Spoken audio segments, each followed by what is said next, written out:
इटावा की कथावाचक घटना को लेकर जिस तरह से पूरे देश में एक अलग सा माहौल है, जिस तरह से आए दिन कोई ना कोई न्यूज़ आपको ब्रेकिंग न्यूज़ में मिल रही होगी। नमस्कार, मैं अर्चना और आप देख रहे हैं हंगामा टाइम। इस समय हम लोग प्रेस क्लब में हैं, यूपी प्रेस क्लब में, जहां पर इटावा की जो कथावाचक की जो घटना हुई है, जिसको लेकर के पूरे देश में एक अलग सा माहौल है, जिसको लेकर यहाँ पे एकल अभियान को लेकर के यहाँ पे एकल अभियान के द्वारा एक प्रेस कॉन्फ्रेंस करी गई है। तो हमारे साथ सर से बात करेंगे। सर, जो आज प्रेस वार्ता हुई है तो उसके बारे में क्या कहेंगे? समाज को संदेश देना है कि हम सब समरस एक होकर के समरस रहें।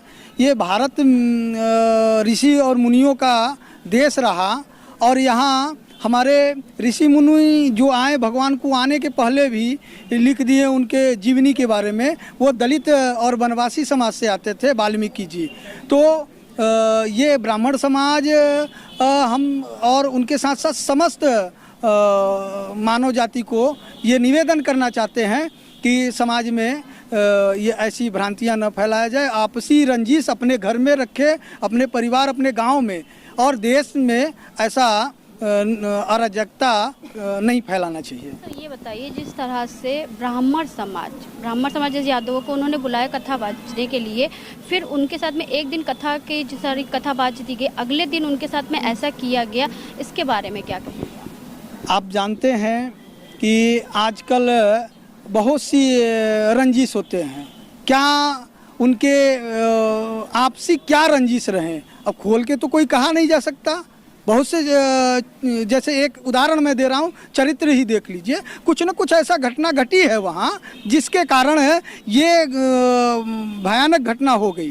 तो इसका ये घटना का तो मैं निंदा करता हूँ, लेकिन सभी को संदेश देता हूँ कि राम कथा कहने का पूरे भारत में जो ज्ञानी है, चाहे जिस भी समाज का है, सबको अधिकार है। और राम हमारे आराध्य हैं। हमको जितना, हमारे तो पूरे कार्यकर्ता पिछड़ी और दलित समाज से हैं। हम पूरे देश में लगभग 350 हरि कथा प्रसार योजना के अंतर्गत पूरे देश में 350 कार्यकर्ता प्रत्येक वर्ष निकलते हैं यहाँ से प्रशिक्षण लेकर के, और उसमें 95% आदिवासी वनवासी पिछड़ा समाज होता है। और ये सब जाकर के धर्म की रक्षा के लिए, भारत में के गांव में समरसता है, इसके लिए जाकर के गांव-गांव में कथा करते हैं। और आप देखिए, आसाम जैसे क्षेत्र में, सिक्किम जैसे क्षेत्र में, और इधर पूरे छत्तीसगढ़, चाहे कुछ पूरे देश में कहीं भी हो, हर एक जगह ये जाके कथा कहते हैं। इनके साथ तो ऐसा आज तक घटना नहीं घटा। सर, ये बताइए, जिस तरह से आपने वायरल वीडियो देखा होगा, उसमें जैसे जब उनकी चोटी काटी जा रही थी और उनका सर मुड़ाया जा रहा था, तो उनसे एक सवाल करा जा रहा था, यादव होकर तुम कैसे कथा कह सकते हो, इसके बारे में क्या? देखिए दीदी, अगर ब्राह्मण होते तो हिंदुत्व के रक्षा के लिए चोटी का बलिदान नहीं करते हैं, एक बात। दूसरी बात, अगर कोई ना कोई अपराध रहा होगा तो अपराधी के लिए। सर, ये बताइए, जब वहाँ पे सैकड़ों की तादाद में लोग हैं, भीड़ है, भीड़ के आगे अच्छे से अच्छे लोग भयभीत हो जाते। 2 लोग थे सर, वो लोग, तो उसके आगे जब उनके डंडा और लाठी लेके लोग खड़े रहेंगे सर, तो कोई भी भयभीत हो जाएगा। तो सर, जान बचाएंगे कि चोटी बचाएंगे? नहीं, क्या होता है कि हम आप यहाँ हैं, लेकिन कल कहाँ थे ये तो घटना कोई नहीं जानता, और कल क्या हुआ वो तो कोई नहीं देखा। लेकिन हम बस यही कहना चाहते हैं मीडिया के बंधुओं से कि ये आपसी रंजिश है, इसमें ज़्यादा जितना ही हम डीम में जाएंगे उतना कुछ निकलेगा। तो आपसी रंजिश के कारण राजनीति माहौल बना करके अपना वोट बैंक तैयार किया जा रहा है। इसमें राजनीतिक लोग जो राजनीति कर रहे हैं भगवान राम और धर्म के नाम पे, जाति के नाम पे, वो कहीं न कहीं समाज को भटकाने का काम कर रहे हैं।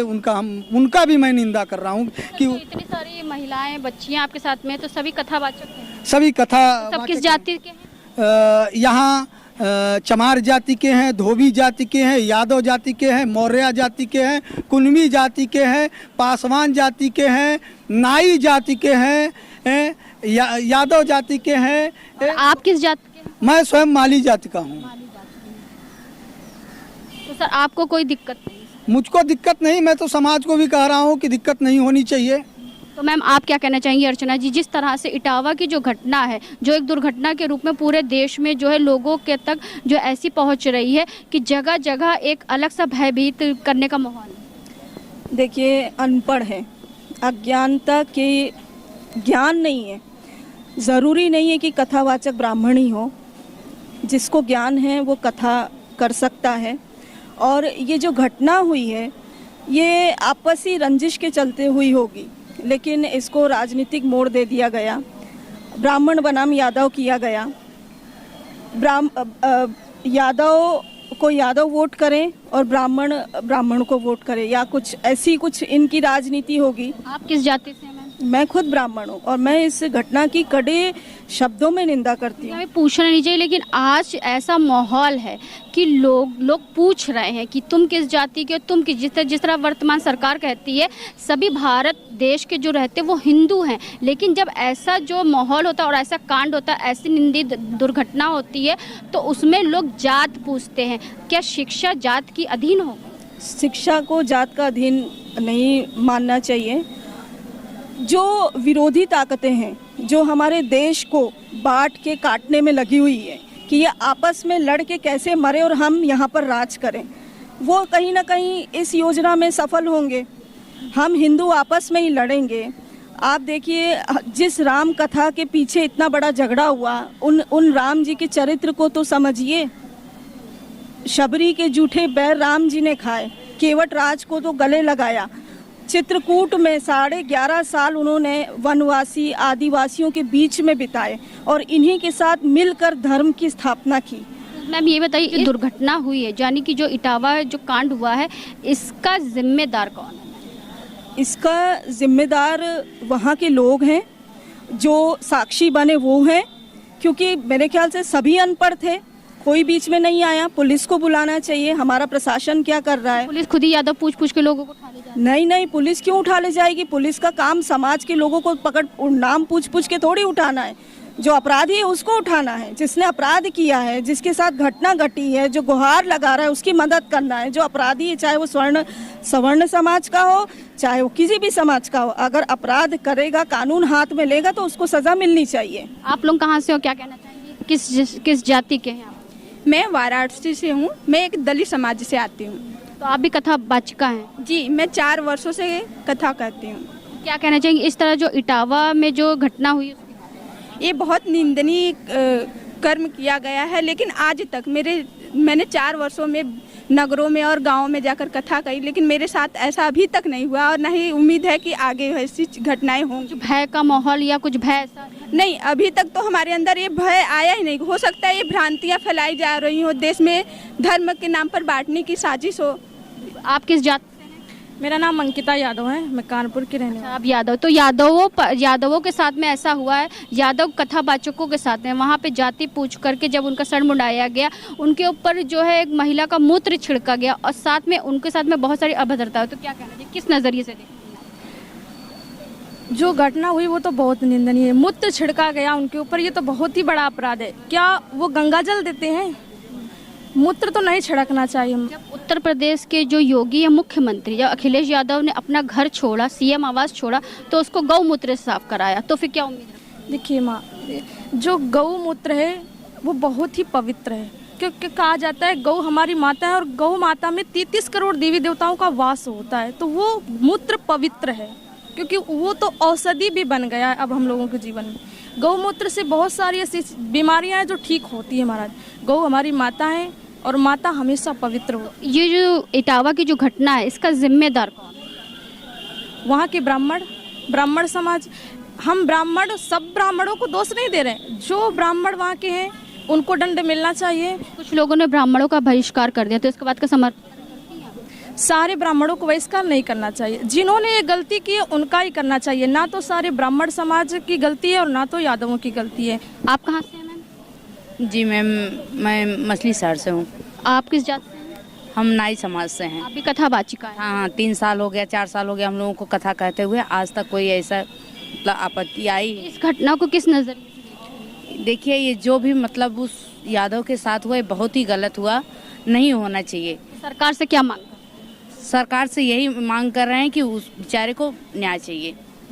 हाँ। तो जिस तरह से आप देख रहे हैं इटावा में जो यादव कथावाचकों के साथ में इस तरह का ये जो है दुर्घटना हुई जिसको कहते हैं इटावा में यादव कथावाचकों के साथ में इस तरह का दुर्व्यवहार हुआ।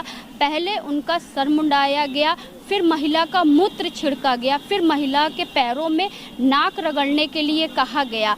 तो ये जो सरकार है वर्तमान सरकार जिसे कहते हैं बीजेपी सरकार की जब चुनाव आते हैं तो वो कहते हैं सभी हिंदू एक है, लेकिन जब ऐसी दुर्घटनाएं सामने आती हैं जहां पे जात पूछ करके कथा बाचने के लिए पंडितों यानी कि जो है जो जात होती है उसको लेकर के वो कहते हैं कि सिर्फ जो है पंडितों का अधिकार है कथा बाचने का, ना ही यादवों का है, ना नाई का है, ना ही किसी और अन्य जात का है। लेकिन एकल अभियान के द्वारा इस तरह से जो कथावाचक पूरे प्रदेश से आए हुए हैं तो उनकी एक मांग है कि जिस तरह से इटावा में यादवों कथावाचकों के साथ में जो इस तरह की दुर्घटना हुई है उस पर कड़ी से कड़ा एक्शन लिया जाए भारत सरकार के द्वारा। तो इसी के साथ मैं अर्चना आपसे जानना चाहूँगी। धन्यवाद, बने रहिएगा हंगामा टाइम न्यूज़ चैनल के साथ। हंगामा टाइम्स की तमाम खबरों को देखने के लिए हंगामा टाइम्स को सब्सक्राइब कर लीजिए और बेल आइकन दबा लीजिए। अगर आपको ये वीडियो अच्छा लगा हो तो लाइक बटन प्रेस कर अपनी प्रतिक्रिया हमारे कमेंट बॉक्स में देना मत भूलें।